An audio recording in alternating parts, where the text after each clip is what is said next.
Night will be just as good. The final meeting will happen on Friday evening at St. James Church, starting at 6:30 p.m. Before I outline today's agenda, I just want to mention a couple of housekeeping items. So as not to disturb anyone, please put your cell phone on vibrate or on silent. And I will just ask that whenever someone is speaking, please be respectful. You've been given, when you came in the door, you've been given a questionnaire, one of these. You've taken instructions. I got instructions from Glennis to make sure that I let you all know. Glennis is over there at the wall. I would ask you to, if you haven't done it already, one side of that questionnaire, please take and complete it now. Just answer the questions, side one. If you don't have a questionnaire, please raise your hand and someone will bring you one. You'll complete side two a little bit later. You'll get some instructions. There's another form. We'd like to keep in touch. If you would also please fill this out, because this is also very helpful just to get some contact information. And then there's also a third form, which is a support form. We'd be grateful if you would also fill that one out. So the purpose of this evening's meeting is twofold. It's to share with you who the One Bermuda Alliance is and to tell you about our values and our priorities. Secondly, is an opportunity to hear your questions, your ideas, and your concerns about how we can all make Bermuda a better place for the benefit of all of us. So the format of this evening's meeting is simple. Party leader Jarian Richardson will come and address you in a few moments. Once he's finished his presentation, we'll open the floor for questions. Instructions as to the Q&A protocols will be shared after Jarian. Mic over to our party leader, Jarian Richardson, who is accompanied by Sophia Tessitore and Jack Fiala, who are both members of the platform committee. Thank you. Thanks, Robin. Good evening, everyone, and thank you for coming. Can everyone hear me? Yes, sir. Fantastic. This is a crucial night for Bermuda. The reason is because of the two political parties. One of us has a very clear vision. A vision of Bermuda that looks a lot like the kind of place you want to live. A vision of Bermuda where there's hope, prosperity. A vision of Bermuda where kids are going to school, getting world-class education. A vision of Bermuda that we all know that we want. Tonight, we're going to explain how we're going to get there.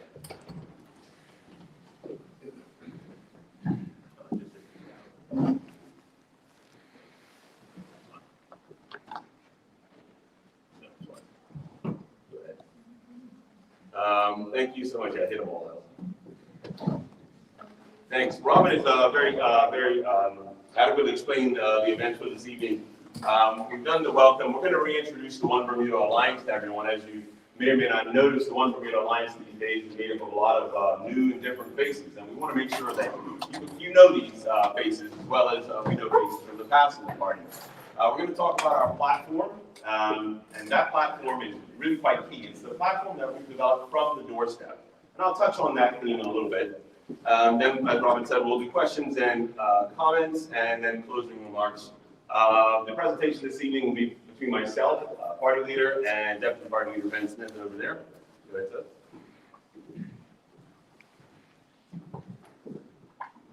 Thank you, Robin, for taking care of the housekeeping. And next one. I just want to remind everyone that the media is present today, so or recording devices and such. So please just be mindful that as you ask your questions, there's a possibility they'll show up either in a recording or on camera or something like that. As you're aware, the One Bermuda Alliance started in 2011, and we started on a set of promises. Those promises were principles of inclusivity, principles of opportunity, principles of responsibility and service in government. It had a number of objectives to accomplish, and taking that in the space of a little over a year, it won the government, as you're all well aware of. In 2017, we started a process of change. That's really when this process started. Now, don't get me wrong, we really ramped it up in 2020. But in 2017, we got the idea that we need to be something a lot more user-friendly, something that listens more, something that comes up with clear ideas, something that appreciates all of Bermuda. And so that change started slowly. 2020, it ramped up into the strategic plan. That strategic plan took us about a year and a bit. At the time, we were going through COVID as well, so we couldn't have a lot of community meetings, but we did meet with every single person we could. We spoke to every stakeholder we could. We spoke to all the neighborhoods, with candidates, and basically we came up with the One Bermuda Alliance that you now see today. The One Bermuda Alliance you see in the newspaper. You see us in the House of Assembly, in the Senate. Bring amendments. You see MPs that are empowered to do certain things. That happened after our listening tour. Now, the One Bermuda Alliance you see today has a purpose. It's right here. That which we obtain too easily, we esteem too lightly. That's a point that I wanted to raise. Recently, a colleague of mine, Mark Bean, had spoken about coming back to Bermuda and sort of launching a party right off, just like that. I wanted to bring up that last quote. Go back for me. Thanks. In the One Bermuda Alliance, we believe that you have to do your homework. We believe that you have to speak to people. You have to go to where they're going. You have to address their concerns. We don't believe that you can, off the top, represent the people of Bermuda. Where they're going. We've worked incredibly hard to get ready to represent you. And we're going to show you what we've done. I'm going to read this out. I'm not sure if everyone can see this screen. A prosperous future for all Bermudians with ample economic opportunities, accessible health care, world-class education, and a safe and strong community in a healthy and sustainable environment. That's a lot of words. But when you close your eyes, I think we all know what that looks like. There was a time when Bermuda was so prosperous that the Corporation of Hamilton had a pond in front of it. It's filled in with grass now. There was a time in Bermuda when getting a job was simply not that hard. There was a time in Bermuda when we went to school, we got our knuckles rapped a lot for spelling. And the reason I'm bringing that up is because my former primary school teacher is here. Our primary school principal is here. And she made sure I stayed on the straight and narrow. That is the Bermuda that we see in our future. We don't see a Bermuda, which is more of what we have right now. I want to read something to you that we put in the reply to the throne speech. It's not the rosiest picture of Bermuda, but we have to be honest with ourselves about where we are today, because that's the only way that we can properly orient ourselves and properly decide which direction we're going to travel in the future.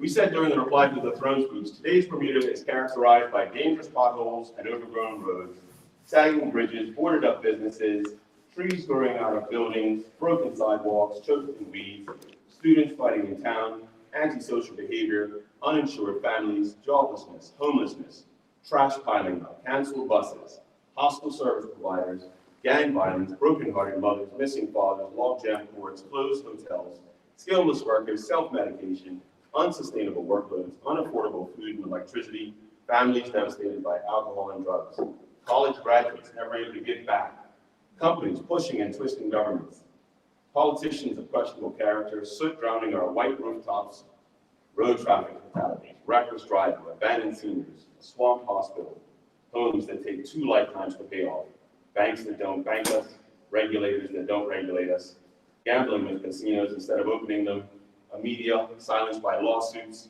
virtues like transparency, professionalism, and competence are becoming endangered qualities, unpaid taxes, unfunded pensions, the rich getting richer while the poor leave the country, our families scattered like refugees, retirees who can't retire, working until the day they die, an undermanned Bermuda Police Service and Regiment, hollow platitudes, unending victory laps, mediocre projects, self-promotion, more bureaucracy with fewer solutions, a governor that's not housed in Government House, a parliament that doesn't meet in Parliament building, crowned by leaders who don't lead, and a government that doesn't govern for all.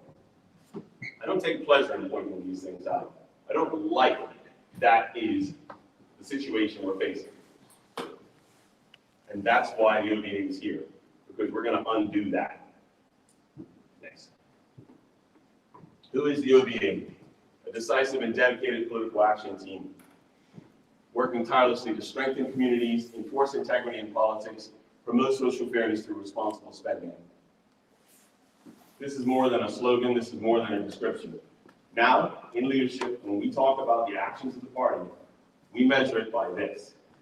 Is the thing we're going to do going to strengthen the community? Or are we going to not do something because if we didn't, it would weaken the community?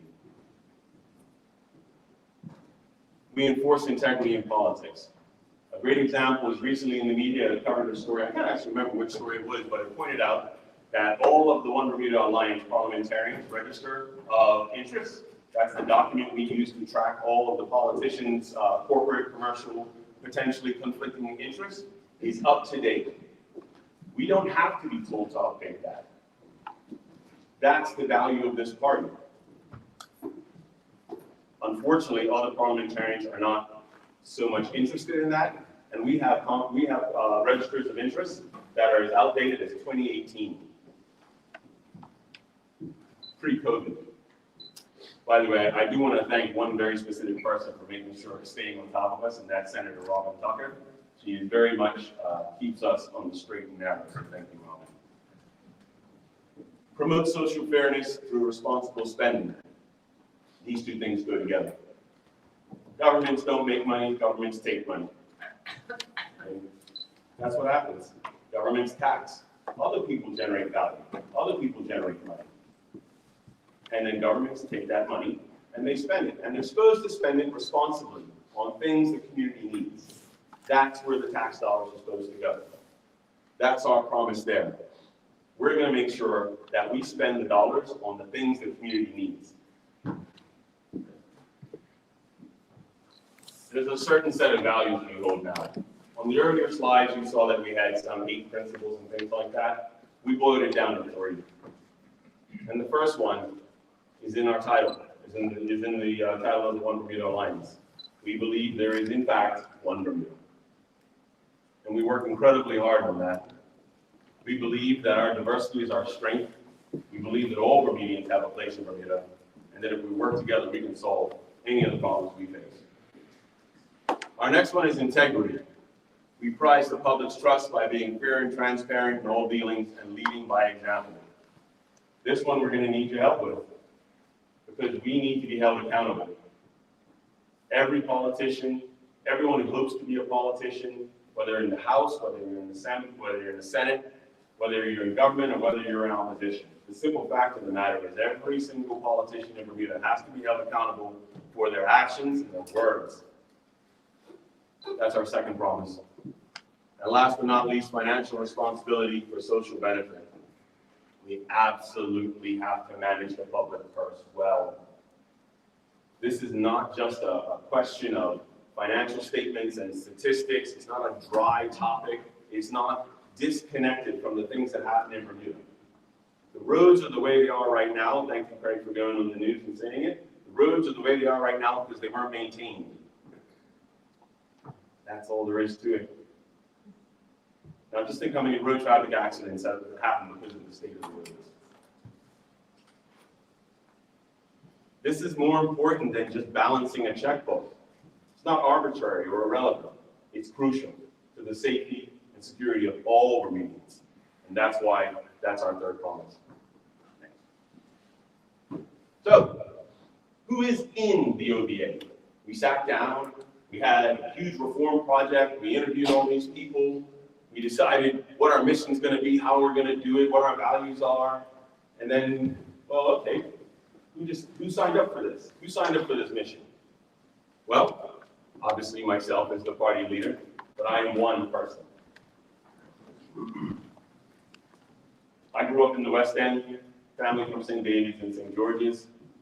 Packed groceries like everybody else, went to a school, climbed loquat trees, jumped off the rocks just like everybody else. After that, I went on to a military school, thoroughly enjoyed it. I hated the first year, to be honest. I enjoyed it afterwards. Came back, did my time in regiment, joined the Bermuda Police Service. For some strange reason, thought, I'll go back to the regiment. Why not? Clearly, I had time on my hands.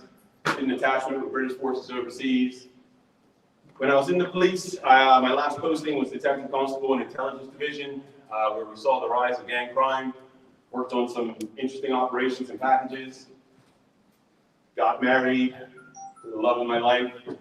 Had a couple kids. Thought maybe sneaking around in the bushes at 2 a.m. is not conducive to raising a family.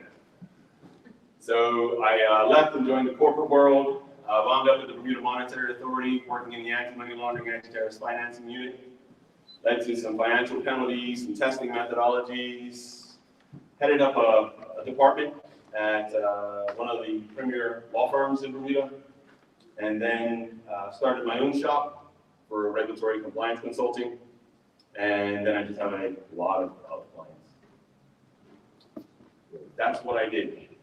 And then one day, I was minding my business, and my member of parliament knocked on the door and said something to the effect of, Bermuda's in trouble.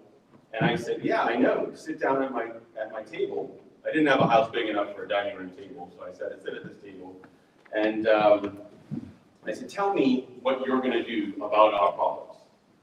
And he turned to me and went, no, that doesn't sound right. What are you going to do about our problems? Now, here I was thinking that 14 years in the regiment and 7 years in the police was enough to say I'd served the public. I'd done my bit for Queen and Country. Now I got a corporate job. I have to go sit in an air-conditioned office and just make money, I guess. He let me know that Bermuda is just too small for everyone to sit it out. I took his point. Subsequently joined, met Craig Cannoneer. Next thing I knew, I was thoroughly immersed in this world. I'm here because I think that Bermuda is worth saving. Now, to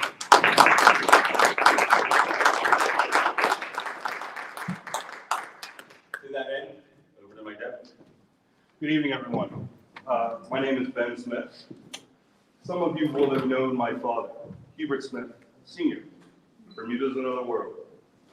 I grew up in a household that was filled with what it means to be hospitality, what it means to serve your country, and to do everything you possibly can to make sure that everybody that comes to Bermuda loves Bermuda the way that we love it. My mother's a dressmaker, so I grew up in a household knowing that hard work is what it takes to make things happen. I went to Port Royal School, I went to Berkeley, and then I went on to Seoul.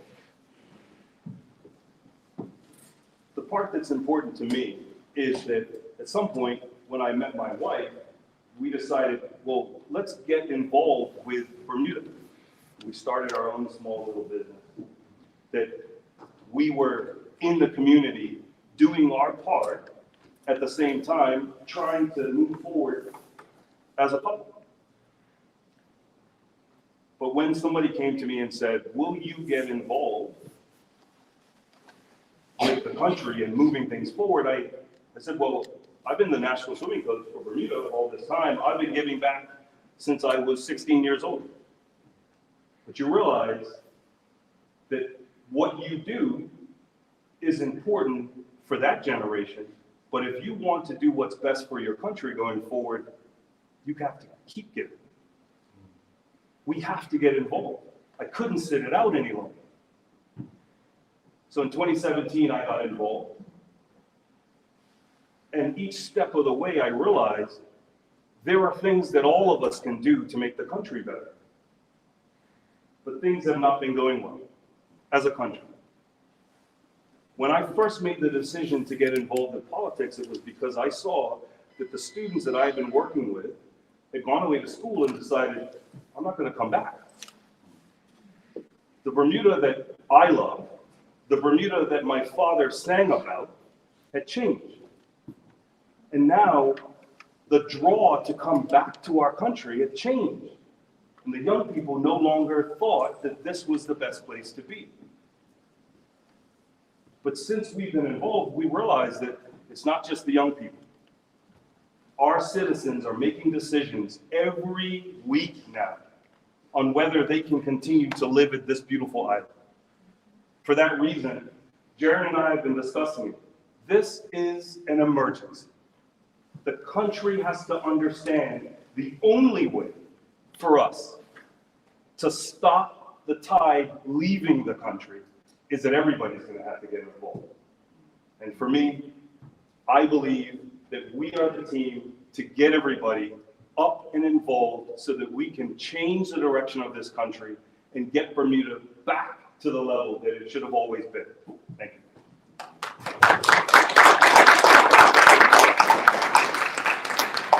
We'll introduce our leadership team, Senator Robin Tucker and Chair Aguinaldo Medeiros. And then we'll very quickly introduce some of the candidates in the room. Go ahead, Robin. Thanks.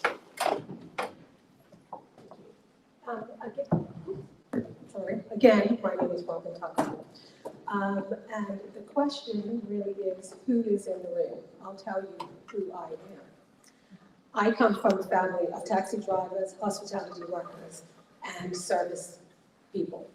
A good number of my family members are not OBA or have never been UBP supporters. One would beg the question, how in the world did I end up in the OBA? I joined the OBA because I feel and I believe and I've witnessed and experienced that the OBA is about everyone. That's important to me. I went to WorkSac. My guidance counselor is here, Ms. Esdale, will be back there. I went to WorkSac. I went away to university. I went to York University in Canada. And the way that I got to go, I went away to university when I was 40 years old.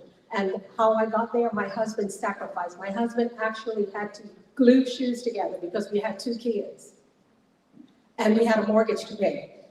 He glued his shoes together, made all the sacrifices so that I could go away to university. That's who I am. I have learned through my life that character is built through adversity. And so I continue on. I joined this party because I also feel that there are some of us who share a similar story. Some of us who have not grown up with silver spoons in our mouths. So despite the narrative that is out there, that it's a whole bunch of rich white people in this party, I will stand here right before you and tell you that it's not true. I am a testament of one. Now, the One Bermuda Alliance, my experience with the OBA has been as what has been presented here today. It's inclusive. We care about people, everyone, not just a certain group of people. We care about everyone. Doesn't matter what color you are, doesn't matter what your sexual orientation is, it doesn't matter where you've come from. You're Bermudian, you're a part of this country, we care about you. And, sorry, that's my who I am. Sorry, because I could go on. That's my who I am, and that's why I joined this party. It's about people. Thank you.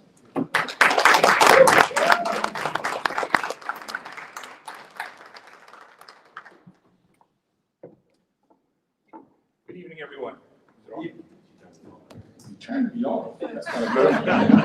Good evening, everyone, and welcome.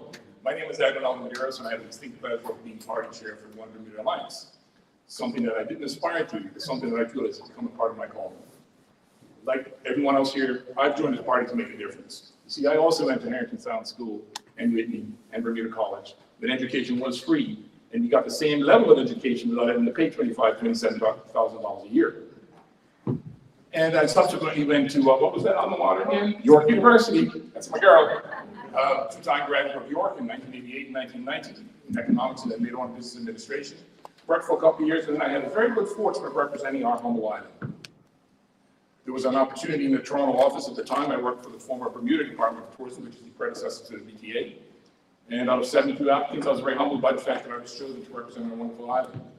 That led to a 15-year career, 10 of which I managed the Canadian office, and I reached the pinnacle of my career in New York as one of two senior regional managers. But why is that important? That's important because that has molded me. That's molded the character that I carry day to day. And it reminds me that to whom much is given, much is expected. I represented this island with honor, with humility, but I represented what once was. For those 15 years that I worked in the career, I'd be back and forth 6 to 8 times a year, depending on whether it was for work or personal. And then at 15 years subsequent to that, my wife and I raised 2 wonderful kids, who are also in their 1st and 2nd year of university as we speak. But not having come back to Bermuda as often in the last 15 years, having spent 35 in North America, I was absolutely in awe as to what I was seeing. I go down the South Shore and I see en masse a group of 20 feral chickens running around our beach. Crystal Caves. Maybe the same 20 chickens running around in Crystal Caves. The other day I went to visit someone in a hospital and I joked, I went upstairs and I told them, I said, you might be getting organic chicken for lunch because they're out serving en masse around the hospital. And on and on and on. We know what the state of the country is. But I have a passion about getting this country back on track, and I think our tourism industry is what is going to offer us economies of scale and economies of scope. And I'll have an opportunity perhaps later on to enlighten you a little bit about what that might mean. But I'm here not because it makes us rich. It makes us broke in terms of time. We discuss it all the time. But it's because we believe that we can make a difference for this country. This is a new generation of OBA. The One Bermuda Alliance is not what you think it might have been. And I trust that this evening you will attest to that for yourselves. Thank you very much.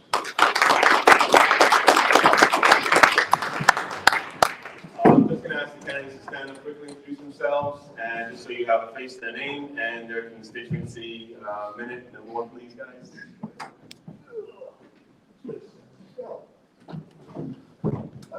Yeah.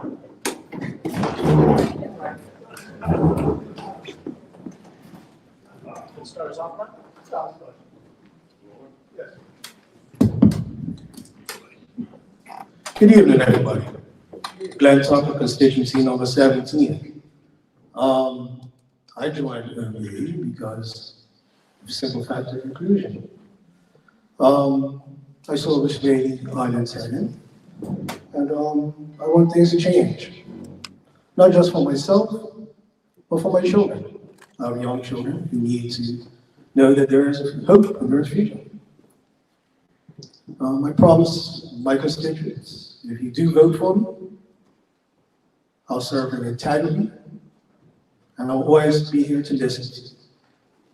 That's it.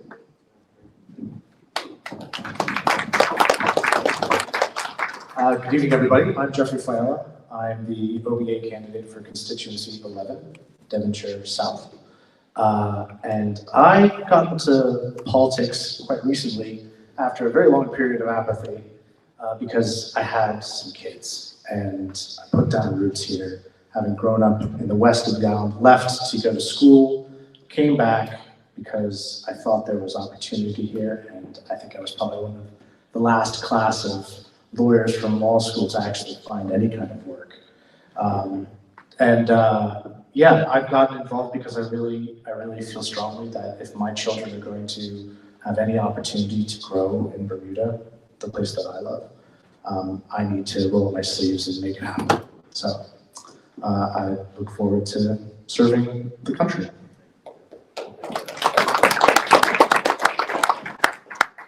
Good evening, I'm Sophia Tessitore. I'm running for constituency 21, Pembroke South East, and similar to everybody else, I joined Bermuda because I want us to have a successful, prosperous future that myself, my peers, and future generations can be successful and thrive in. Thank you. That's my Twitter coach, by the way.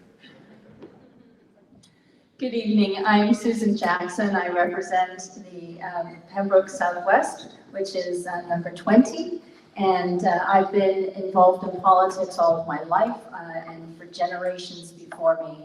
So I'm here because I absolutely want to make sure that Bermuda has a sound and honest and trusted system of governance. And so I will continue to work very hard to make sure that we are able to maintain a strong system that's able to serve every single member of this community. Thank you.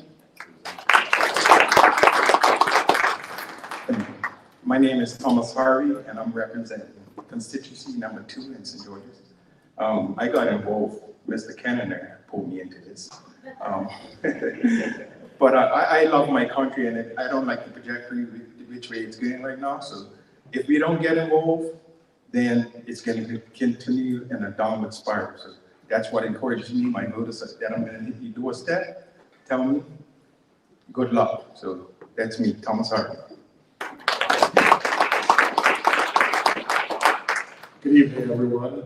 My name is Marcus Jones. I am a candidate for constituency 19, which is Pembroke West, Spanish Point. I've always been involved in public service. My family and I were involved in the foster parenting program. I was PTA president of my kids' school in public education. And that's the thing that drove me into politics. As much as we want to see change, we can't just be home and complaining. We need to roll up our sleeves and get involved. And that was the opportunity that was presented to me. And by the grace of God, I intend to make a difference in this country by representing the people there in Constituency 19, and hopefully my voice can be heard and make a difference. Thank you. Good afternoon or good evening. So my name is Dwayne Robinson. I'm the representative for constituency 30, Southampton East Central. And thank you. I got involved because I really wanted to showcase to folks my age that it's time for us to pick up the mantle. And I try to support any young person who's interested in politics, whether it be PLP, OBA, FDM, I really couldn't care. As long as the young people are coming forward and getting involved. For me, I aligned with the One Bermuda Alliance because of the fact that I felt like they gave me a voice in the room. They gave me the ability to be myself and to speak out about things that I'm passionate about. So, you know, I ended up being approached by Craig Canada when I was a political commentator, and he said, well, if you keep running your mouth about what you want to see in politics, maybe you should get up and be that politician. So that's what I did. And I've tried to move in integrity and honor and to serve people as best I can since then. And hopefully that example will shine through to the voters and the public, and we will see more young people getting involved and taking up the baton so that the generation before us can rest, because they've been fighting for a long time. So thank you so much. Great candidate. That was your South Central number 12. A lot of people are saying I got him in here. But it truly has been an experience for me. I was not happy back in 2010, 11, politics of the island. I grew up here, and I just was looking for something that would unify us. And that's how the OBA came about, looking for another avenue to unify.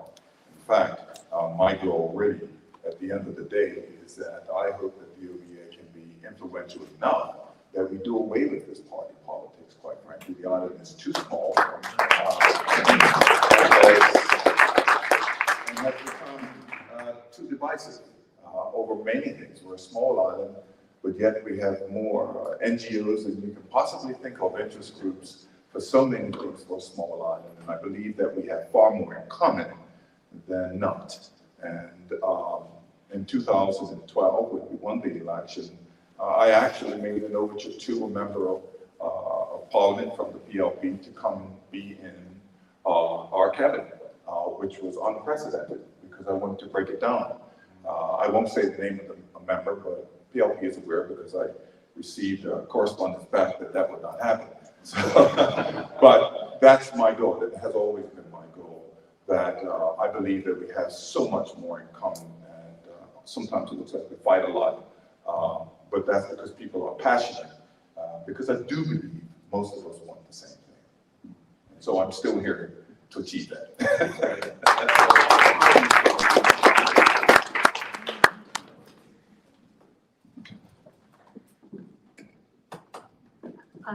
Dwayne. Thank you everyone for coming this evening. I'm Elizabeth Deacon and I'm the candidate for St George's South, constituency 4.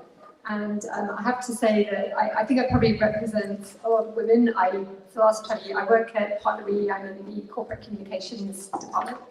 And I've just been keeping my head down really for the last 20 years, trying to, earn a living and look after my kids. So and I think it was really during COVID and the last election in 2020 when I kind of put my head up and firstly kind of took, got an interest in my community. There were soup kitchens and things like that going on.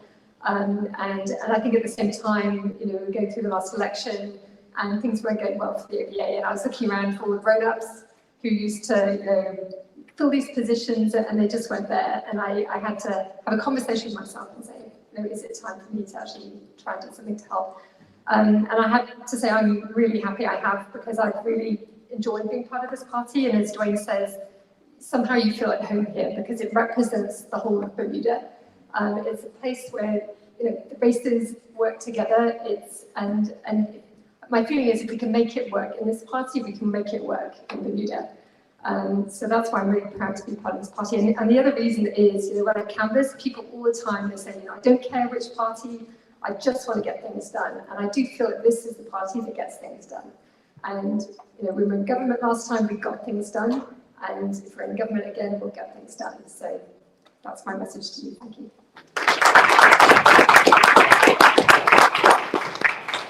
Good evening, everyone. Sorry. Good evening, everyone. My name is Joseph Marable, and I'm running in constituency 6 in Hamilton Parish. And one of the things I love about Hamilton Parish is community.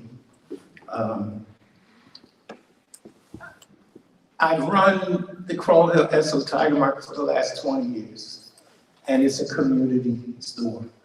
I love community with Francis Patton, the primary school in my neighborhood. For the last several years, I've tried my best. Ever since I was a kid, my elders have always played a major role in my life and who I am today. And when I look at these children, especially, and I use Francis Patton because I have a good connection with Francis Patton, or have had for several years. And when you see the smiles on these children's faces, and you look at them and you say, wow, what is Bermuda going to be like in the next 10 years, 5 years, 20 years, 30 years, by the time they're now running the country? And it's an investment. And when I say investment, we have to invest in our young people. We have to look after our elders because they have made us a lot of us who we are today, and the fabric of who we are as a community. Change is the #1 reason for stress, but change is inevitable. Change is going to happen whether we like it or not. I got into this party because I believe that the change that we need is right here in this room. It comes from everyone. I'll leave you with this. If everyone does a little, a lot gets done.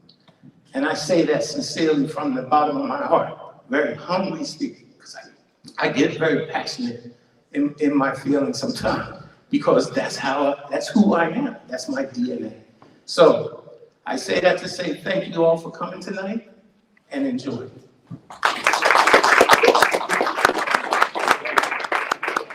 that everything?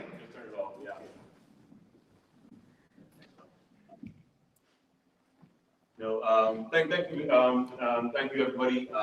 What I wanted to make sure that we did at these opportunities, at these town halls, which is the second, was introduce the faces of the OBA, because I think there's a narrative playing out in our community, and what we want to make sure is that you get straight up honest truth right from the horse's mouth, and that's why we'll be doing more and more of these. Thank you. What I'm going to do is hop into our platform. This is the piece of Bermuda that we're going to work on. This is what's going to happen when we become the government. It boils down to 3 key themes. I've said it before, we'll say it again, and we'll say it again and again. For those of us who are in the regiment, we know this, right? It's the rule of 3. You just keep saying it, and maybe your soldiers will pick it up. And that wasn't always true. But, that was the idea, right? Look, We're going to solve Bermuda's problems by 3 key themes. Getting back to basics. The last session I said it's nice having windmill farms, offshore windmill farms, but the important part is getting the trash picked up. We mean that honestly in every single way. The key is that when you go for government service, that it's not hard to get that service. That it's not hard to find out information. That it's not hard to catch a bus. That it's not hard to catch a ferry. That it's not hard to, you don't have to guess at things for government services. What we're trying to say is that if we stop doing all of these just ideas that come out of nowhere, and we get back to the basics of running Bermuda, then we can make sure that our community is supported. Let's make sure that the health insurance is getting processed in a timely manner. Let's make sure that financial assistance is getting done in a proper time and people are getting assessed. Let's make sure that all of these pieces are working well together. That is what government is for, to make sure Bermuda works. So we're going to take it back to basics. We're going to make life easier in Bermuda. And by that we mean anything that gets in the way. The common phrase is red tape. Anyone who's ever tried to go get a truck license or a permit or anything like that knows this is an uphill battle both ways, and you're $200 out, and you're tired, and you think, I don't want any part of that anymore. That's why business is hard.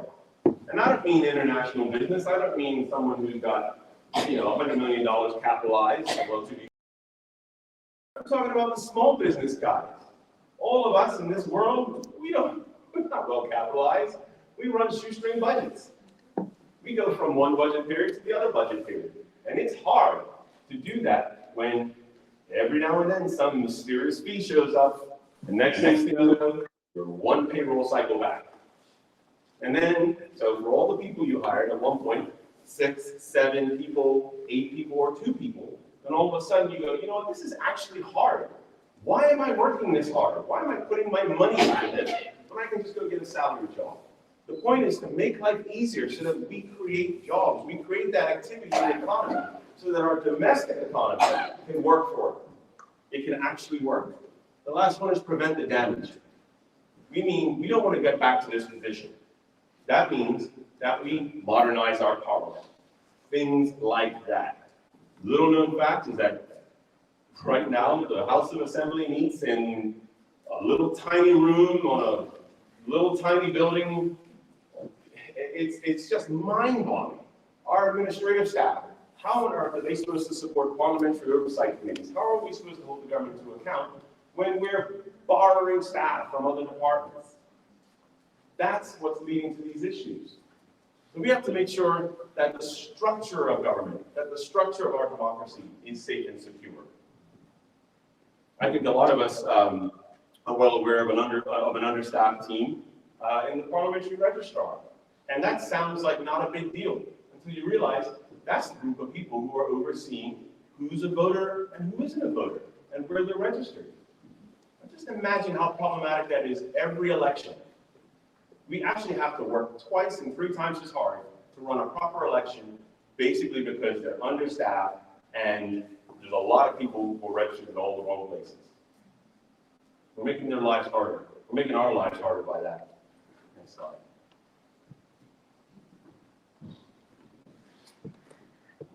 Five points we're going to work on, and I put them in a circle because they all happen at the same time. 3 themes, 5 points. Strengthen governance, world-class education, safe, healthy, sustainable environment, a standard of living, repower the economy.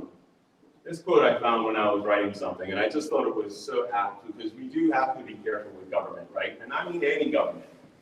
If you put the federal government in charge of the Sahara Desert in 5 years, there'd be a shortage of sand, right? They're not the most efficient of machines. They're just not. But they can be. We can work hard on that. And so that's what I'm saying. Here we go. We'll start with strengthening governance. Go ahead, thanks. I have these things outlined and the things we're going to do and the things we're going to stop doing. Those things we're going to do are policies, legislation. Those things we're going to stop doing, behaviors that are leading to our problems right now. If there's a socially progressive or culturally challenging issue to deal with in Bermuda, we're going to make sure the people decide on that issue. We're 45,000 voters, 60,000 residents. We're a town. We can decide on these things. They will impact us. Publish parliamentary committee calendars, activities. I know it sounds kind of small, doesn't it? But listen, what committee is meeting when? What are they dealing with? What's in front of them? What are they investigating? What are they not investigating? Who's on it? What interests do they have? It's those details that allow cracks to develop in our system of government, and those cracks are where our problems come from, not just waste. We also reform the committees to make sure that people can come and go.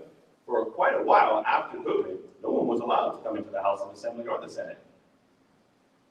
You couldn't walk in. The only thing that you could do to monitor our activities was listen to that grainy radio broadcast. How about televising our proceedings? See who's actually there. See who's awake, who's asleep, who's actually speaking about what. You know, those things don't happen for a reason.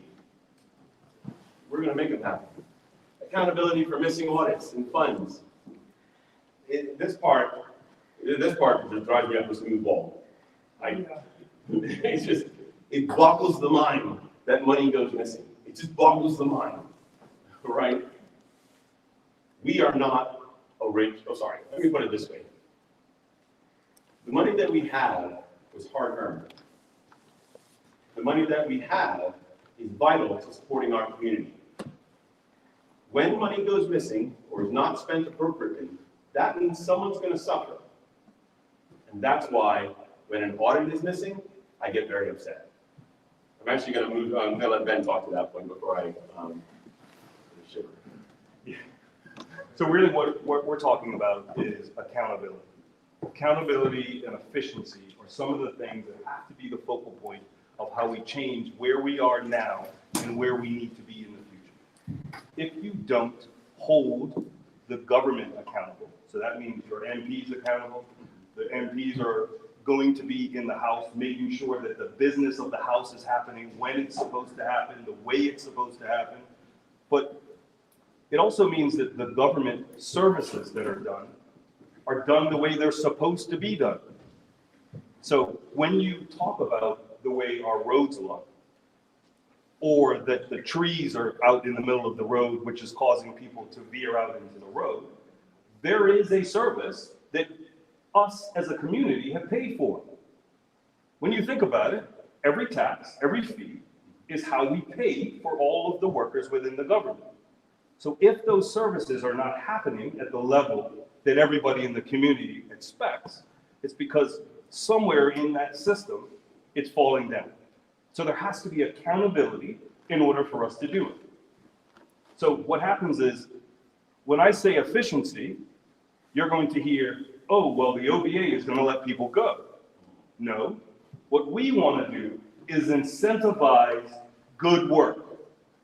Because if you incentivize the people that are showing up every day to do what's in the best interest of the country, think about what happens. They are going to pull the team along with them. And they're going to point out, wait a minute, you're not pulling your weight. Now I'm not able to achieve what needs to happen. What we have to do is show everybody on an ongoing basis, because the community needs to see that progress. There's no reason for us to hide. Most people hear those words, unaudited financials. They don't understand the community as a whole, what impact that is having. The following year, when you're looking for those services, and you've got 7 years where you haven't actually been accountable for what you spent, where you spent it, how do you know that the next project is actually worth it to us? We have to make sure that everything is being done at the level that it's supposed to. The simple way I'll put it to you is this. In your household, you know how much money is coming in. You know the bills that you have to pay. Could you imagine if half of that money was missing? You're going to go, well, wait a minute, I can't pay my bills. Think about it. That's our debt. We're reaching a point where we're not able to pay some of those bills as a country. You couldn't accept it in your house. We cannot accept it in our country. Thank you. We just have a stop up there. Stop extravagant ministerial travel. You know, ministerial travel has been this bugbear for years. Growing up, I remember seeing it in the paper. It's very, very hard to justify, but I do want to make this point here, is Bermuda's problems are all here. We believe this is where our problems are. We believe there are solutions here. And so every time we hear about a minister traveling to the other side of the planet, it works us up. Because the road that's broken is here.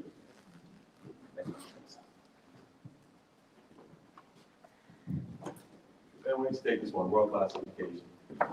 So for me, world-class education is going to be one of the major factors of how we are going to move this country forward.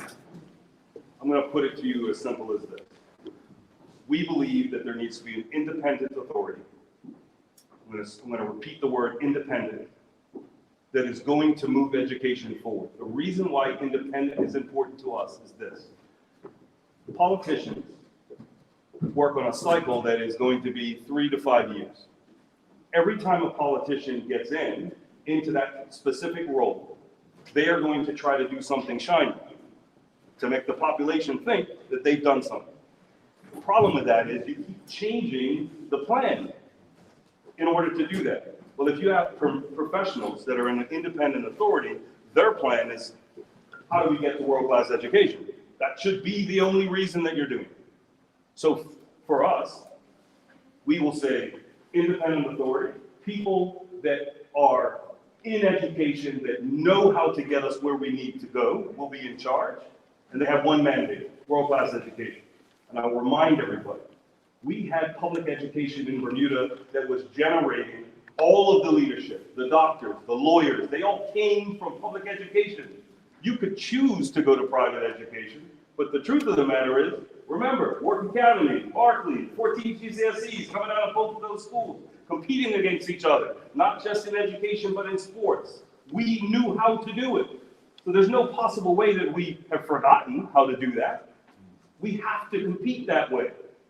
That is where we have to go, and we have to expect it of our students, because the carpenters, the construction workers, they all have to understand how together that knowledge that they're learning in school is going to take us where we need to be. Every bit of job and opportunity that will be provided by what the OBA will create as a government is only going to work if we have an education system that produces the students that will take those jobs. Exactly. One of the things that we definitely want to talk about, and we spoke about it like before, was empowering principals. It's got to be key. In fact, much earlier in some speech, I had pointed out that it's the principal who knows how many buses run to which school when. They know about the bus route number, they know the parents, they know which student is related to who at what school, they know everything. And I know that because I experienced it, and you experienced it. We all knew that you couldn't get away with the darn thing. We got to empower those folks to get on with their jobs again. We got to stop getting in their way. We also know that principal will know if a teacher is underperforming. If that teacher isn't providing the level of education that is expected from those students, that principal is the one that should be giving that accountability. We have to give them the support and the autonomy to be able to make hard decisions, because these are students, children, not widgets. We have to make sure that we are doing everything we can to give them all of the resources to make the decisions in the best interest of our students, because that is how we're going to fix what needs to happen. Yeah. Thank you. Next slide. Actually, go back. Go back one. Yeah. So the current education reform project is aspirational, no doubt about it, but it's missing a lot of votes. So the first thing we got to do is stop it and take stock of where we're at, because you cannot educate kids in a construction site. Politicians interfering with education was the last one. We definitely, as Ben said, need to stop thinking that our politicians are the ones who are best placed to know all the answers in complex areas, especially like education. We simply have to stop interfering with educators.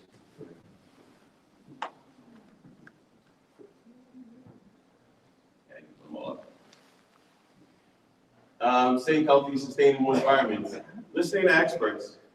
I said it before, I really don't understand how we manage to irritate fishermen. It boggles the mind.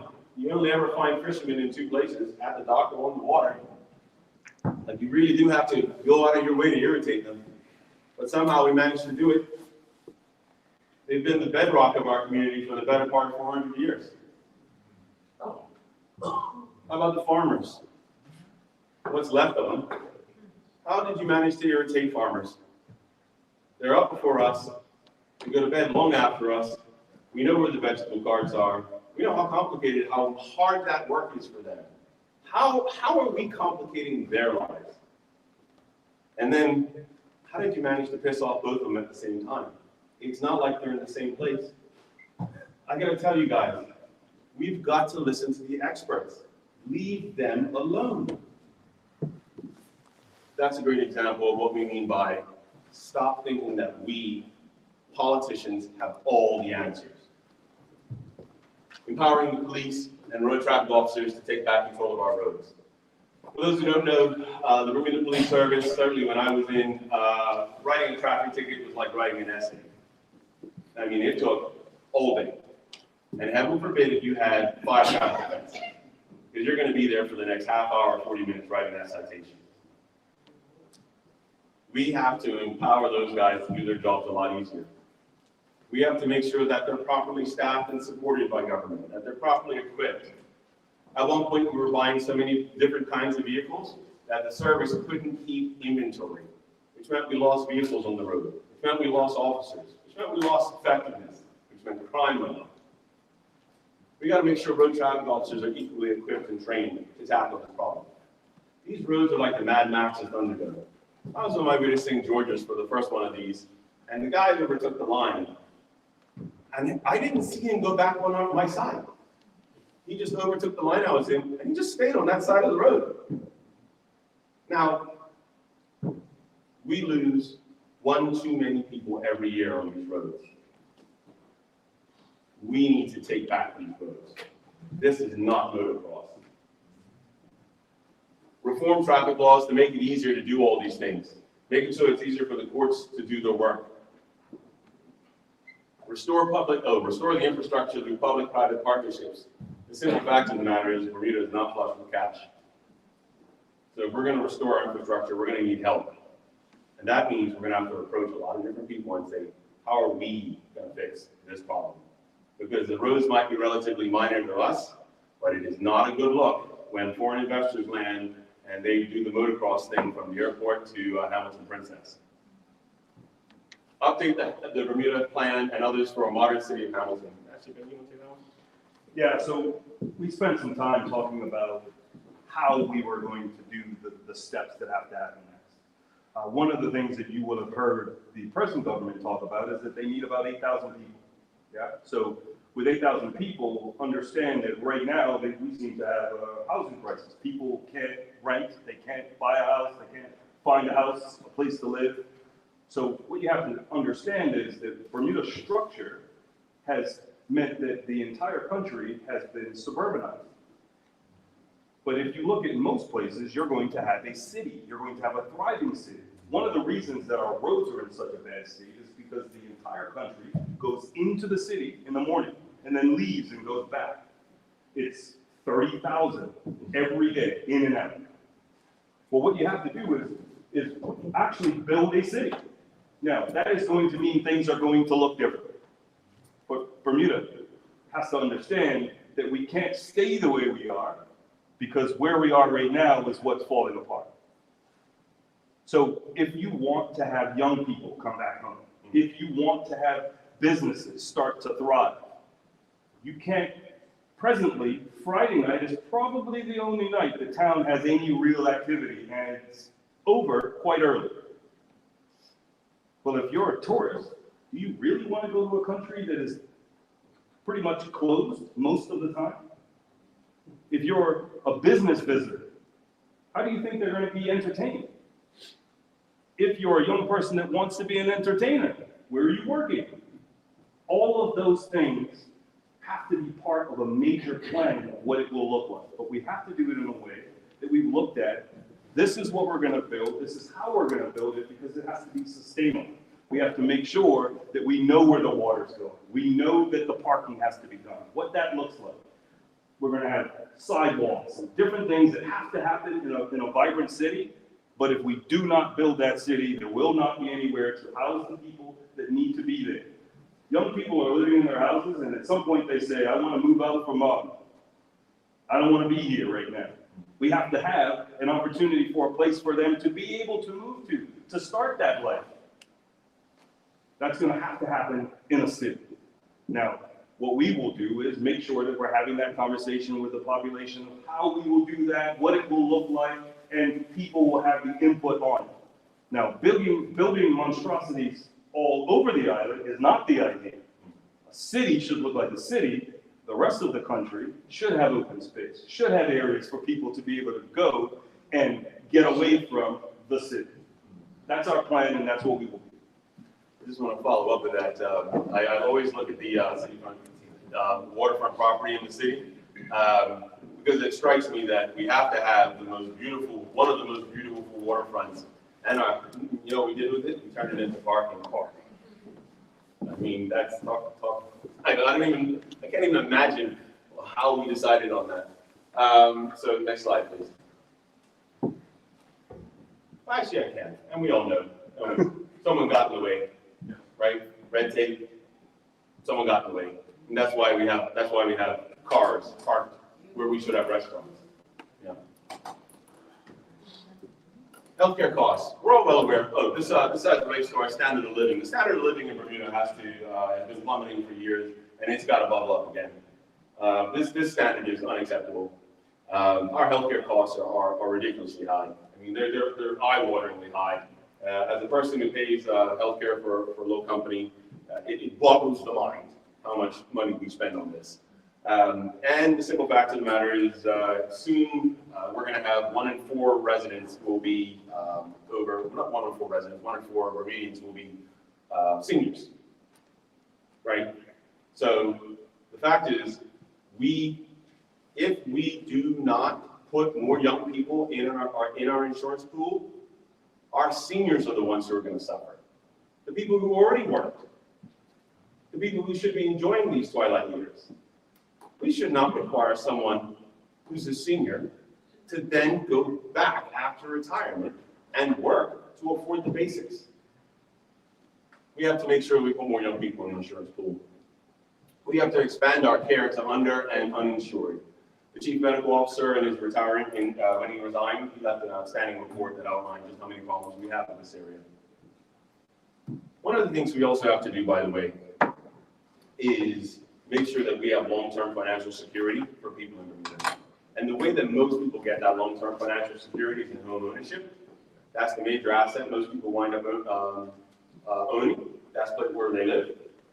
And right now, it's very hard to connect the dots from affordable housing to home ownership. How many lifetimes is it going to take? What, 30 years is the mortgage? Look how discouraging that is to a young person, who then probably decides, well, I'll go to Atlanta and buy a house, and I'll just work there. We have got to make this easier for people to do these things. We have to increase affordable childcare facilities. It does us no good when parents have to constantly run around worried about their kids. That does us no good at all whatsoever. They have to be able to be gainfully employed and not spend the entirety of their, let's call it adulting, thinking about what am I going to do with my children. This has to be easier. One of the things we're going to stop doing is to make sure that if you have a regulation, if you have red tape, you better have it for a good reason. It cannot be arbitrary. It cannot be superficial. It cannot squeeze the market. Next one.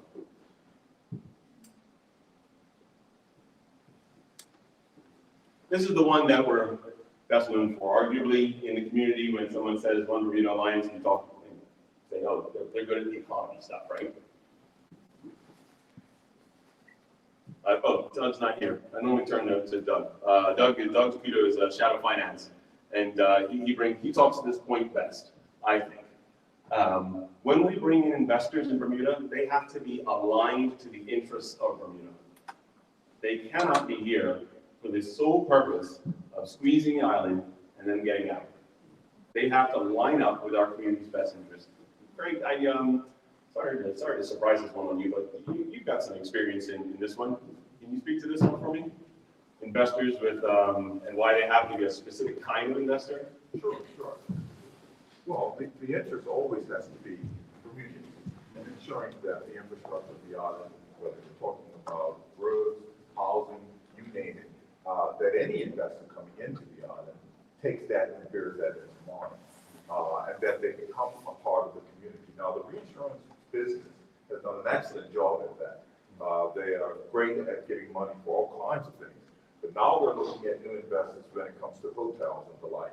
And we need to align them with the interest of the island.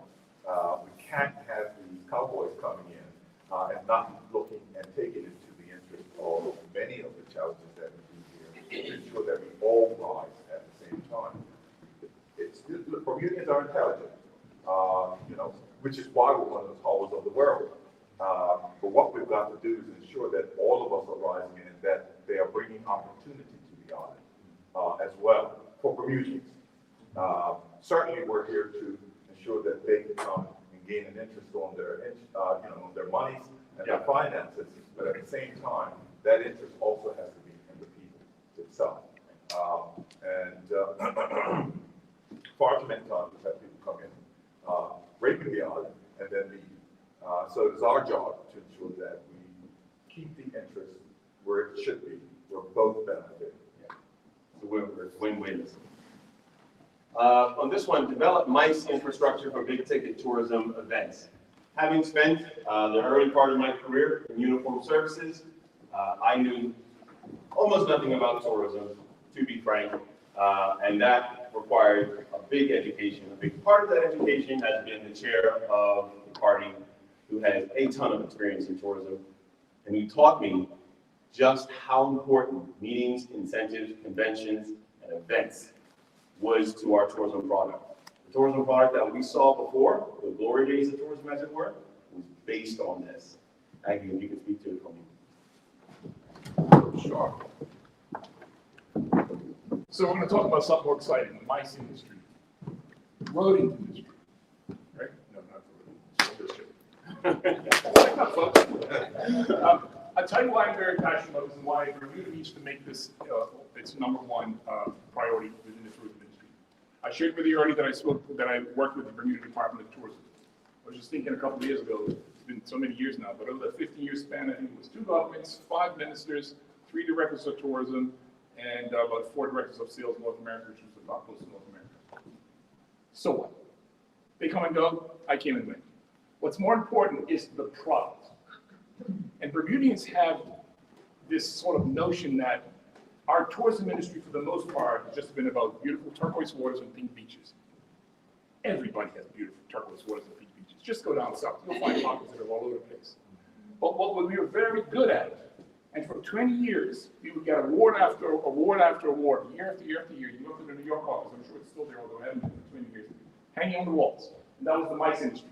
Meetings, incentives, conventions, and exhibitions. And why is this important? It's important because these are the folks in the groups that have the high disposable income. And if they don't, their company does. Who here has ever been on a business trip? Were you excited about that? I can bet you more importantly than the fact that you were going was the fact that you weren't going to pay for anything. Right? Maybe a little lunch here and there. Free air, free this, free that, free that. Up to 60% of our tourism business over a 20-year period is related to the meetings, incentives, and convention business. Now imagine Southampton Princess, when it was open, and we all are hopeful that it will be open within the next couple of years. For a whole month, they would have an insurance company, I won't name it. The whole month would just book the whole month of July, year after year after year after year. Now how sweet is that? Yes, we want honeymooners in June. Yes, we want a few families in August before they return to school. But if I give you a jar, and I give you big rocks, small rocks, and sand, what are you going to put in that jar first? The big rocks, and then the smaller rocks, and then the sand.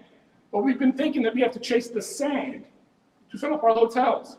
You know, once upon a time during our hay season, we used to have close to about 150,000 square foot of meeting and convention space. You remember the Marriott, Yellow Beach, the Sonesta, the Southampton Princess, of course, and a few others along the line, smaller ones that have disappeared. Today, folks, we have less than 50,000 square feet. And even when Southampton Princess comes on board in the next couple of years, they'll double that. But that's not gonna make the economy grow. That's not gonna make the industry grow. That's just to sustain us to where we used to be. Now imagine every day, you've got 1,000 rooms that would potentially be there, right? 1,000 breakfasts, 1,000 lunches somewhere in the island. Convention space taking place. We need to get confidence back on this island. And that confidence, the investors are only gonna have confidence if we have the right product. What we need is another 3 or 4 hotels with the same magnitude. We don't need another Island Princess, 500-600 rooms. We need 200, 300, 150. There's a ratio that we use in the industry called the SPR, the space the leading space per room ratio. So right now we're about 50 square feet to room in Bermuda. So if we want another 50,000 square foot of space, we have to have another 1,000 rooms. You know how much it costs to build a room in Bermuda? $1 million. A little bit more by some accounts. No, that doesn't mean the room itself. You're not going to find gold toilets and this and that. But if you have a 200-room hotel, you're going to require $200 million. Okay? So if we want 50,000 square foot of space to get back to at least what we used to be, and I mean, sometimes the Princess comes back online, it's 100, and we want another 50. We need $1 billion of investment in this country. Sounds like a lot of zeros, doesn't it? But you know what? Those princes over there that used to be here, for example, with Elbow Beach, they're paying $4 and $5 billion for football teams in the EPL. Anybody that follows soccer, I know you, right? $4 and $5 billion. But yet we can't get them to invest $250 million, $500 million in Bermuda. Something's wrong. And I think that stems from the primary fact that they have not had confidence, in our country. We need to restore that confidence. We know what we're capable of. We've been there. Education. All that other stuff we talked about earlier here. We can do the same for the tourism industry. Now, why is the tourism industry important? It's important because it offers economies of scale for this country. You get more visitors coming here, you get more aircraft. You get more aircraft, that means you get more seats, it means lower costs for yourselves. Those fresh flowers and that fresh meat you could be buying every day, coming in half a dozen carriers. Imagine if there were a dozen carriers that get those costs. So there's economies of scope to be derived from those economies of scale as well. So this is where our vision comes when it comes to the tourism industry. Is yes, the honeymooners are nice. Yes, the odd families are nice, but families aren't traveling outside the 7 months. This is where our bread and butter was. Imagine 60%. Imagine you pick your industry, that which you love, or maybe that which your requirement, and 60% of your business comes from a certain segment. Are you going to be chasing 20 and 30 and 10% over here when you know what the bulk of your business is? This is where we got to go back to, folks. And I know we can do it, and I know we have the right minds in this country to do it. But we have to restore confidence in the country.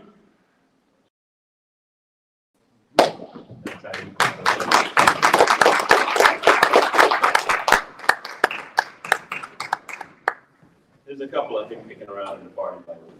It's one of the nice things. When we talk about repowering the economy, we're talking about, again, making business easier, making the doing of business easier. So if someone wants to set up a clothing shack, or one of my cousins runs a little food shack and has had the hardest time dealing with the Department of Parks and had to move a number of times, that's what we're talking about. We're talking about making it easier for Bermudians to do business. We're talking about attracting young workers. That goes to our point about the city as well, turning the city into a thriving center. You know, does a young person want to compete with a family of 4 for a cottage in St. George's? No, they don't want to be anywhere near that. They want to be where things are happening. That's why the city is so important to Bermuda. Incentivizing, improving services and efficiencies. We talked a little bit before about incentivizing things, right? Ben had touched on it. You know, there's this rumor going around that the OBA is going to slash headcount and you know, finger pointing and all that. Yeah, that's not what we're talking about. We're talking about the people who are excellent at their jobs being allowed to do their jobs without interference. We're talking about those who can invent new ways of doing things, who can reduce costs. Those folks, we incentivize them. We empower them. Fantastic, outstanding, well done. What can I give you?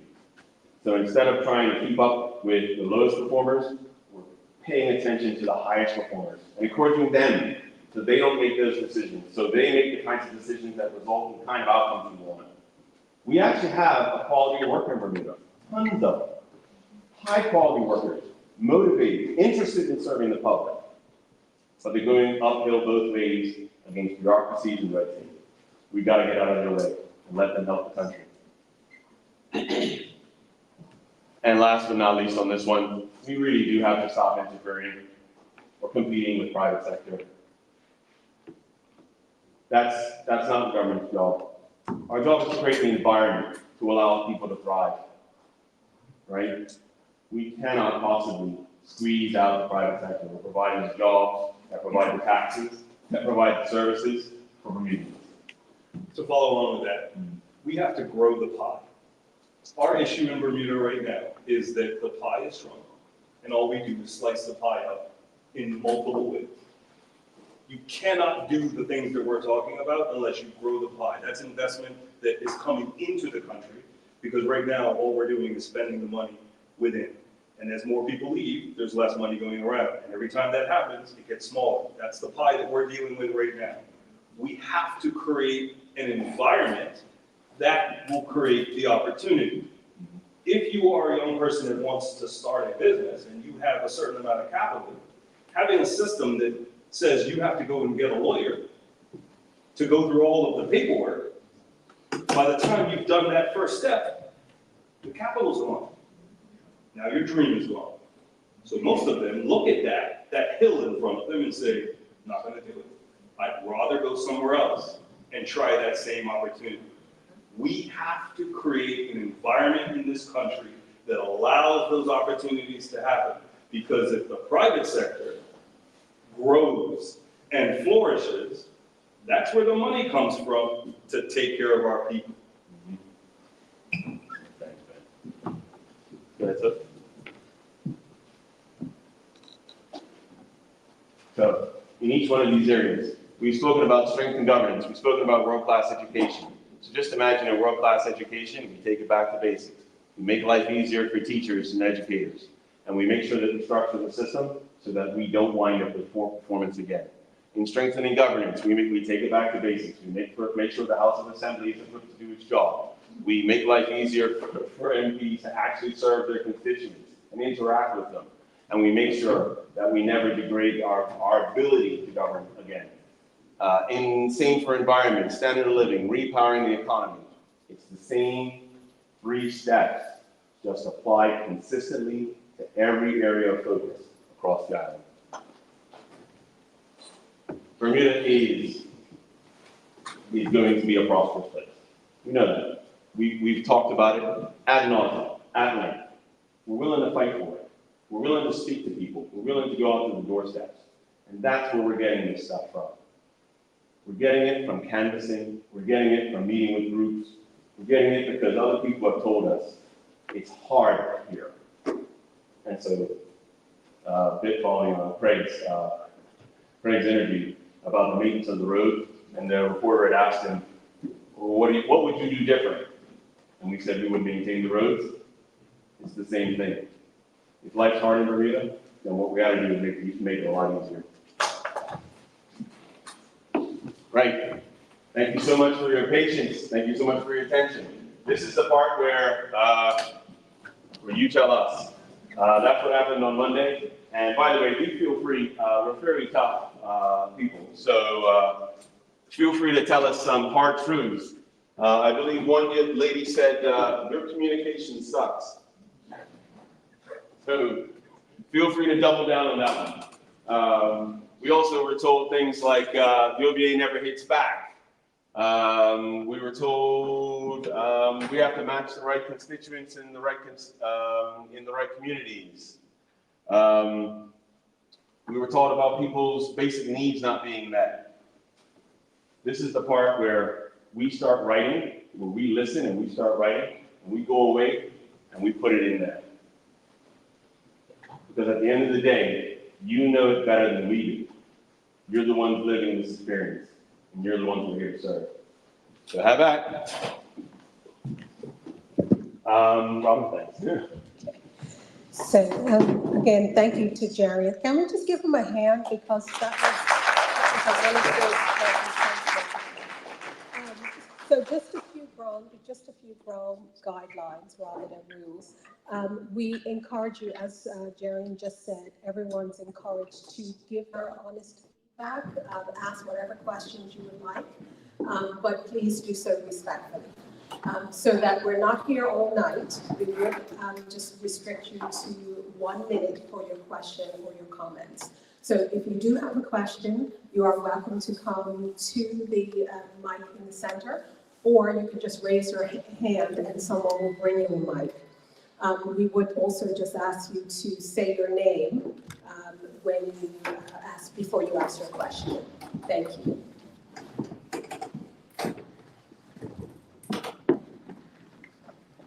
Anybody have a question?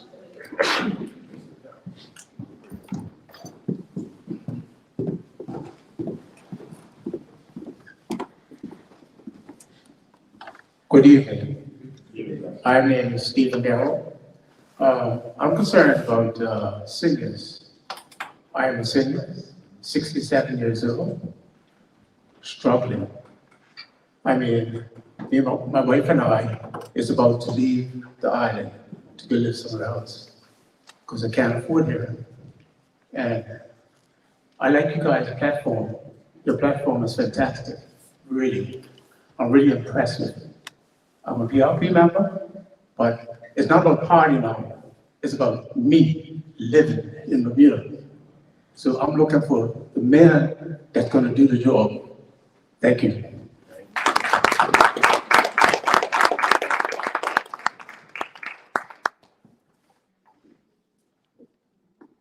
Anybody else have any questions, comments, concerns? Feel free. Evening all, I'm sorry. My name's Andrew Skate, 51 years old. I went to school with Ben. He's a good man, good character. I know Jaren very well. I just want to, with respect to what's going on in this island, I'm piggybacking off of Stevie Darrow. I used to work with him. He's a good character. We've had some very good discussions, black, white, politics, and all the rest. He knows my daughter very well. She used to call him up when he used to host a Friday evening, actually Saturday evening talk show. He's a good man. To hear him actually say this, that he's wanted to pack up and leave Bermuda, it hurts me. Because as a fellow Bermudian, I don't think with regards to our seniors, my parents, funny enough, are 82 years old. My mother turns actually February 13th, the day before Valentine's Day. They're trying hard to actually cope living in Bermuda, and I never thought I would see the day with regards to what's happening on this island, because the government at the moment, I think they're not actually focusing on our seniors, they're not focusing on our healthcare system. Young Bermudians trying to come back and work in Bermuda, having a hard time trying to find jobs, and at the moment we're at a critical stage with regards to revitalizing what we used to have in the yesteryear. It's very hard right now because people are hurting, and I just want to piggyback by saying, Stevie Darrow, do not leave Bermuda, you're a good man.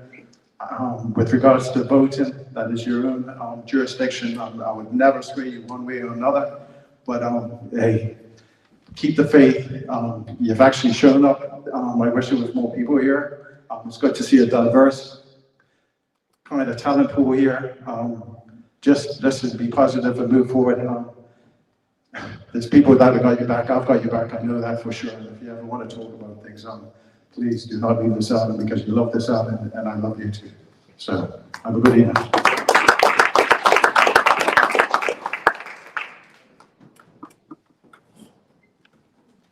I know it's a little nerve-wracking, but we're all family here, so please feel free to raise your hand with questions.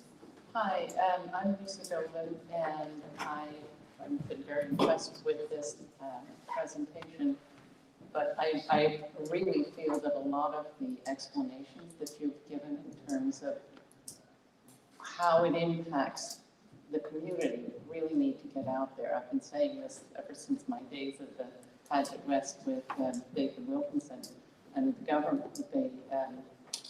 When they did the budget, I said somebody needs to make it very easy to understand, because right now everything looks like it's, as Jaren said, with the, sorry, I just lost my train of thought. I'm a bit anxious.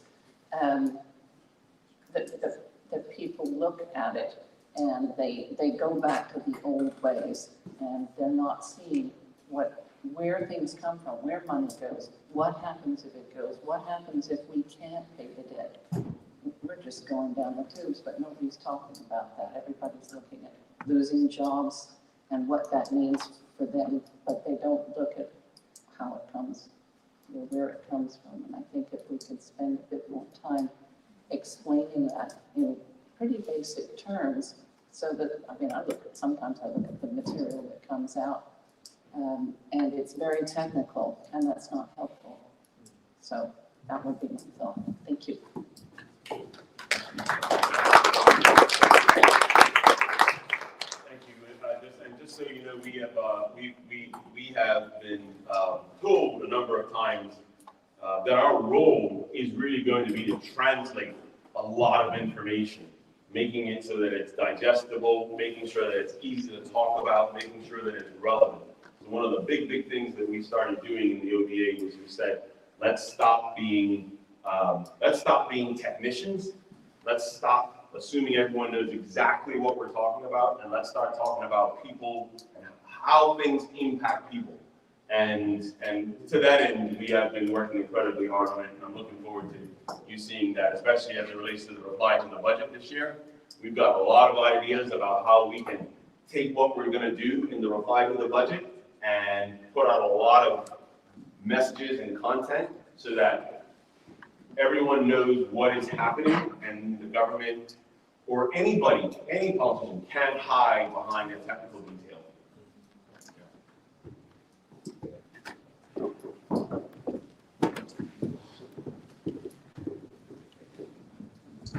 Good evening, everybody. My name is Oric Curtis, and I'd like to first also say that I also know both of these two wonderful and extremely cool, exciting, just rounded way guys. That's all I'm gonna say. They're every day, and I know Benji from way back. I would say he's my best friend. He would also call me one of his best friends, and I can say that Ben is one of the best people I've ever met in my life. I met him when we were both in high school up in Solstice.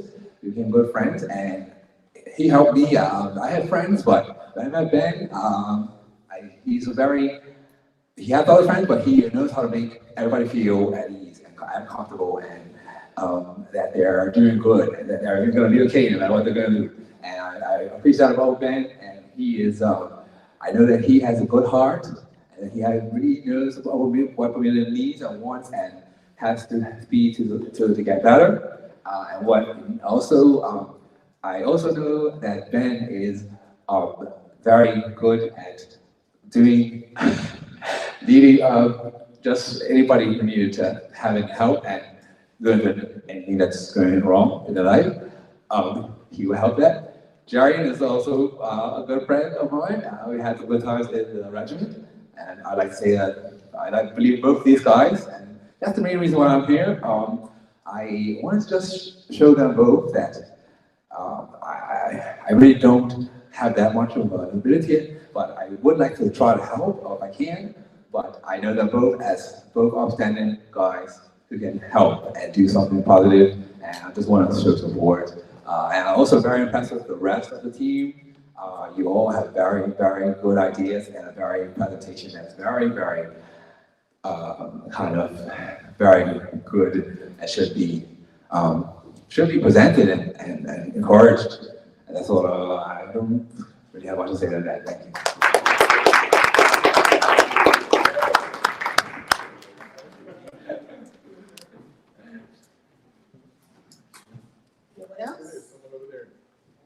I know someone dishing for a question over there.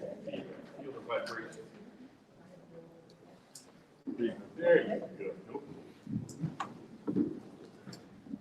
Good evening. My name is John Steele. I'd like to have a lot of thoughts going on, but I'd like to get a commitment from those of you who are standing to provide regular, what the Brits would call surgeries, or meetings to their constituents. I'm in constituency 9, and I've never once seen Vance Campbell. And in fact, he appears to dodge my emails. But Trevor Montes wasn't particularly good either. I would see him, like this before an election, and that would be it. So that's a huge issue, right? You guys have to show up at least quarterly to talk to your constituents. And I'd like to, just know that you understand that, because I'm not getting it from the PLP, and I'm not getting it I didn't get it from you guys when Trevor was in constituency 9. One last thought, well, if I may, I'm going to go over a little bit. Education, everybody has an opinion about education, and I've worked in the industry writing software for educators, and so I know about the people who know what they're talking about, and it's not me. And I'm pretty sure there's not many people who are true experts in education here, but many of us have kids, and we're voting with our feet, and we're educating our children in the private schools. More than half of Bermudian children are either overseas or being educated in the private schools. And that's the dirty secret, is that the government is obliged to pay for the education of all the kids on the island, but they only have to educate half of them, because the others are paying twice: their taxes to get educated in the public system and their private funds to go to Warwick Academy and wherever.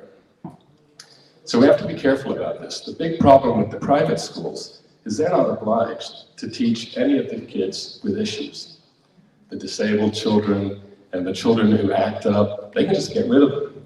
And so government's saddled with those kids, the troubled kids. And there has to be a way to square it. But I'm actually pretty impressed with the efforts that the current government are doing to reform the education in Bermuda. So I would be careful about wading in before the experts, not the politicians or me or many of the people here, say we got to do something about it. Because Gerald Simons didn't do too much for education either, back in the day.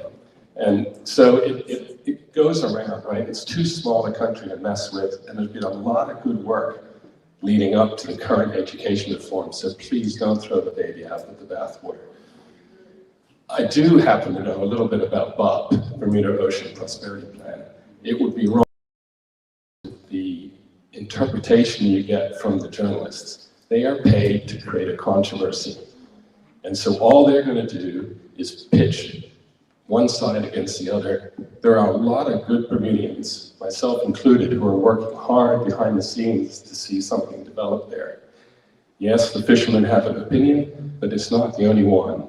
And it is wrong to think that just because they're annoyed that we've done something wrong.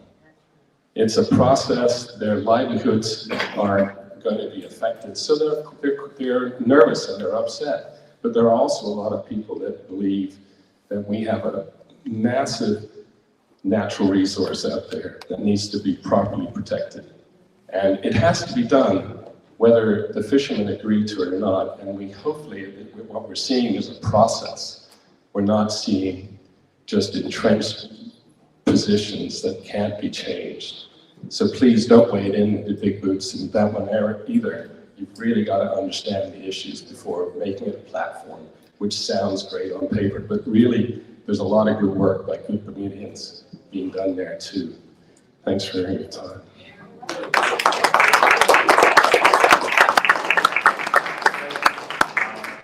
The first thing I want to say is the surgery ideas, couldn't agree more. The flaw with the One Bermuda Alliance government was that the conversations we were having were in the media. The conversations we needed to be having were in the living rooms.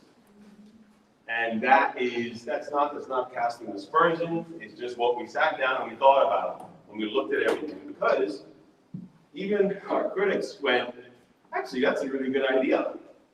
But some of these great ideas got destroyed when it came time for action, for public opinion.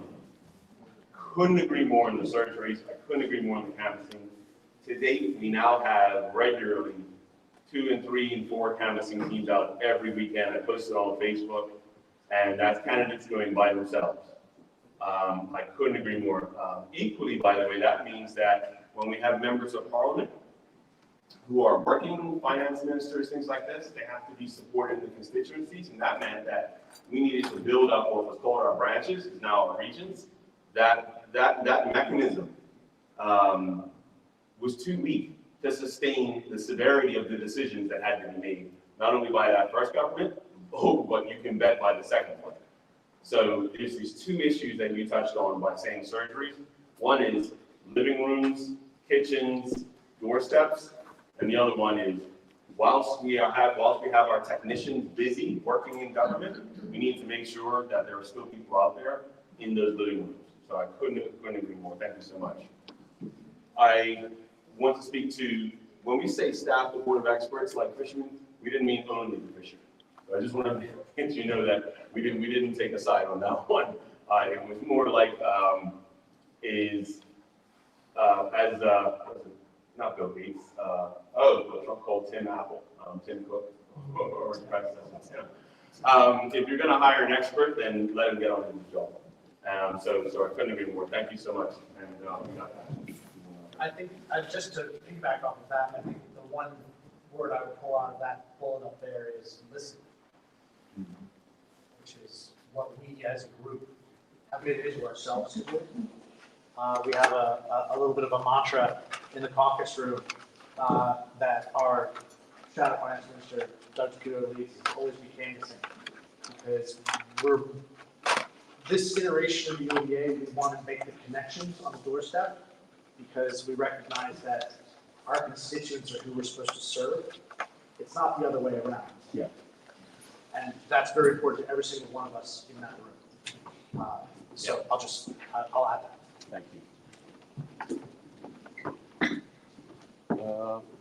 Anybody else want to send us home to do some homework?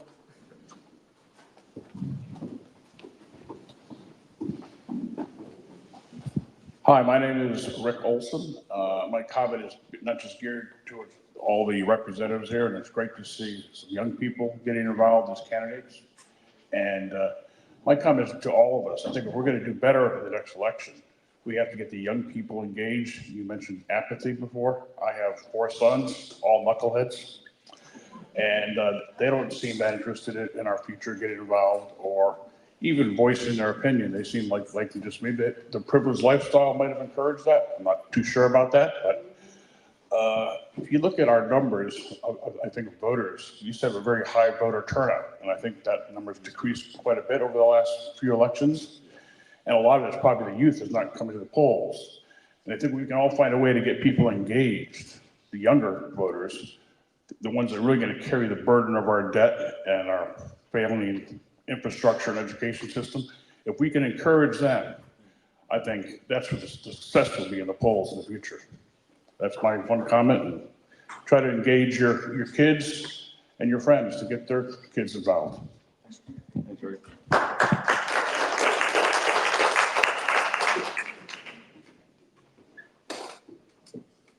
Any other questions or comments anyone would like to make? Okay, all right, great. So if there are no other questions or comments, then what I would ask you to do at this particular point, before I invite the deputy leader to come and give some closing remarks, if you can just flip over your questionnaire and complete the second side.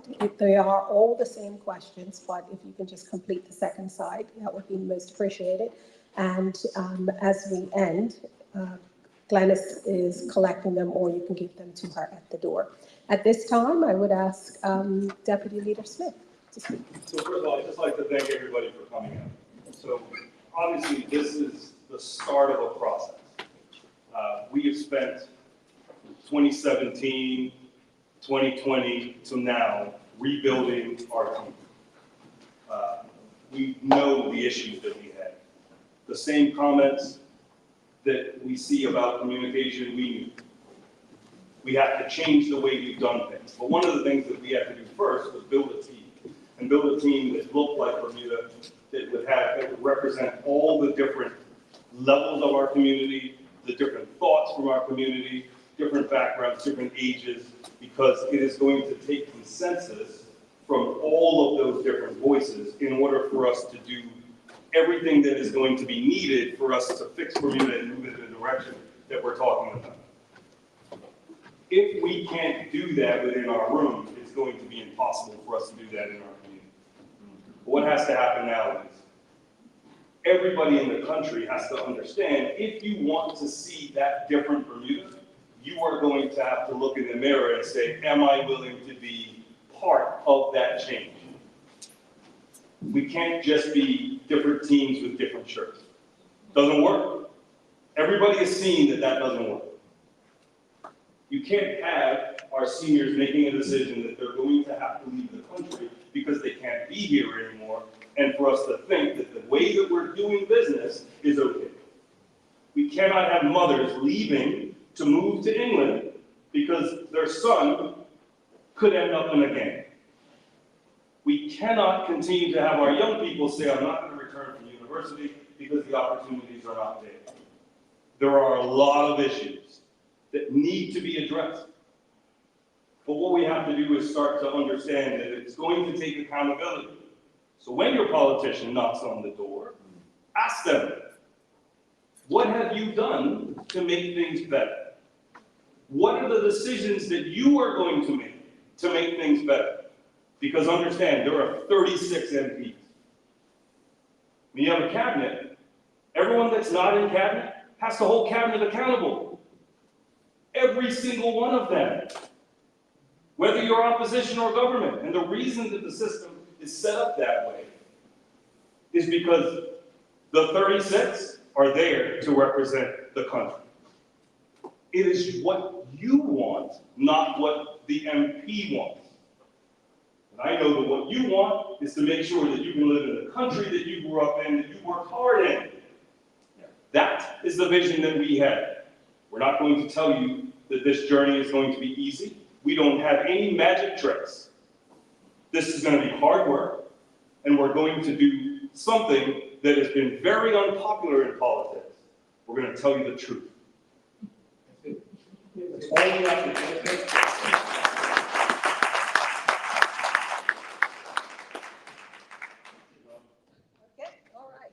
So thank you everyone for coming. So as we bring tonight's town hall to a close, on behalf of the One Bermuda Alliance, we thank you for your time and participation, and most of all for your continued support as we work together to save our island. We are truly one Bermuda moving forward together. So hopefully we will see you all at the final town hall meeting for this week, which will be again on Friday evening at St. James Church in Somerset, starting at 6:30. Thank you again for coming. Good night.